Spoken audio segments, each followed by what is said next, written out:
Sir ఈ inhaler వాడొచ్చా, జీవితాంతం వాడాలా, వాడి కిడ్నీస్ పాడైతాయి. సార్ ఇన్హేలర్ అని అన్నారు కదా సార్, చాలా మందిలో నేను కూడా విన్నాను ఇది. నాకు కూడా మా ఇంట్లో సజెషన్స్ అనమాట, ఇన్హేలర్ వాడొద్దు, వాడితే ఇంకా అది అలవాటు అయిపోతుంది, అలవాటు అయిపోతే ఇంకేముంది, ఇంక జీవితాంతం వాడాల్సిన పరిస్థితి అవసరమా మీకు అన్న మాటలు విన్నాను సార్. ఎంతవరకు కరెక్ట్ అమ్మా. చాలా మందిలో పేషెంట్లు మా దగ్గరకు వచ్చి కూడా ఇదే మాట చెప్తుంటారు, సార్ ఈ ఇన్హేలర్ వాడొచ్చా, వాడితే జీవితాంతం వాడాలా, లేకపోతే వీటికి అలవాటు అయిపోతారా, వాడి కిడ్నీస్ పాడైతాయి, బోన్స్ అన్ని ఎఫెక్ట్ అవుతాయి అంట, హార్ట్ వీక్ అయిద్దంట. సో అంటే ఉంటాయి కదా వాళ్ళ అనుమానాలు, వాళ్ళకు ఉంటాయి కన్సర్న్. అయితే కొంతమంది ఏం చేస్తారు తెలుసా, పిల్లలకు ఖచ్చితంగా వాడాల్సిన అవసరం ఉంటుంది, వాళ్ళకి ఈ విధంగా ఉందని మేము డయాగ్నోజ్ చేస్తాం, ఇన్ఫ్లమేషన్ ఉంది, ఈ విధంగా చేయాలి వాళ్ళని, మాకు ఒప్పచెప్తే మేము చేస్తాం. అయితే పేషెంట్కి మాకు మధ్యన తల్లిదండ్రులు వచ్చి అడ్డుగోడలా నిలబడతారు. అపోహలు, అనుమానాలు, రకరకాల అపోహలు.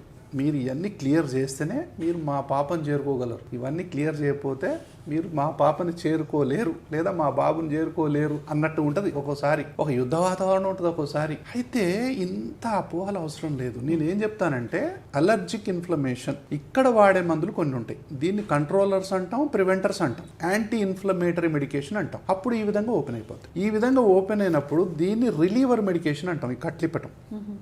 ఎప్పుడైతే దీనికి వైద్యం చేశామో అది ఓపెన్ అయిందో ఇది వాడాల్సిన అవసరం ఏంటి?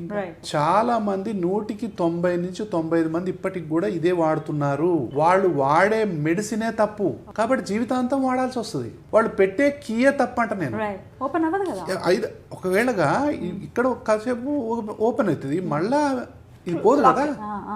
కాబట్టి ఏంటంటే ఎప్పుడైతే ఇక్కడ వాడతామో యాంటీ ఇన్ఫ్లమేటరీ మెడికేషను ఈ విధంగా ఓపెన్ అయితే మాటికి రిలీవర్ మెడికేషన్ వాడాల్సిన అవసరం రాదు. ఎప్పుడైతే ఈ మెడిసిన్స్ వాడతామో ఒక 3 నెలల తర్వాత, 6 నెలల తర్వాత ఈ విధంగా అయితే అయిన తర్వాత 50% డోస్ తగ్గిస్తాం. మళ్ళీ తగ్గించిన తర్వాత మళ్ళీ 3 నెలల తర్వాత అందులోనే ఇంకో 50% డోస్ తగ్గిస్తాం. దాన్ని మెయింటెనెన్స్ డోస్ అంటాం. అది ఎన్ని సంవత్సరాలు వాడినా కూడా సైడ్ ఎఫెక్ట్స్ ఉండవు.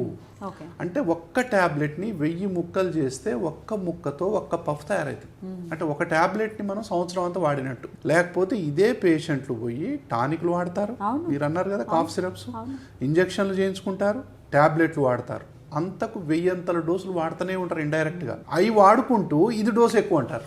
కాబట్టి నేను ఎప్పుడు చెప్తా ఉంటాను, కరెక్ట్ పాస్వర్డ్ కొట్టాలి, కరెక్ట్ కీ పెట్టాలి, కాబట్టి కరెక్ట్ ఇన్హేలర్ వాడాలి. చాలా మంది 100కి 90% మంది రాంగ్ ఇన్హేలర్సే వాడతారు. కొంతమంది నెబులైజర్ పెట్టుకుంటా ఉంటారు. తప్పది. ఒక్క రోజు కూడా నెబులైజర్ వాడాల్సిన అవసరం రాకుండా మనం చేయొచ్చు. ఏది కరెక్ట్గా ట్రీట్మెంట్ మనం డిజైన్ చేస్తే.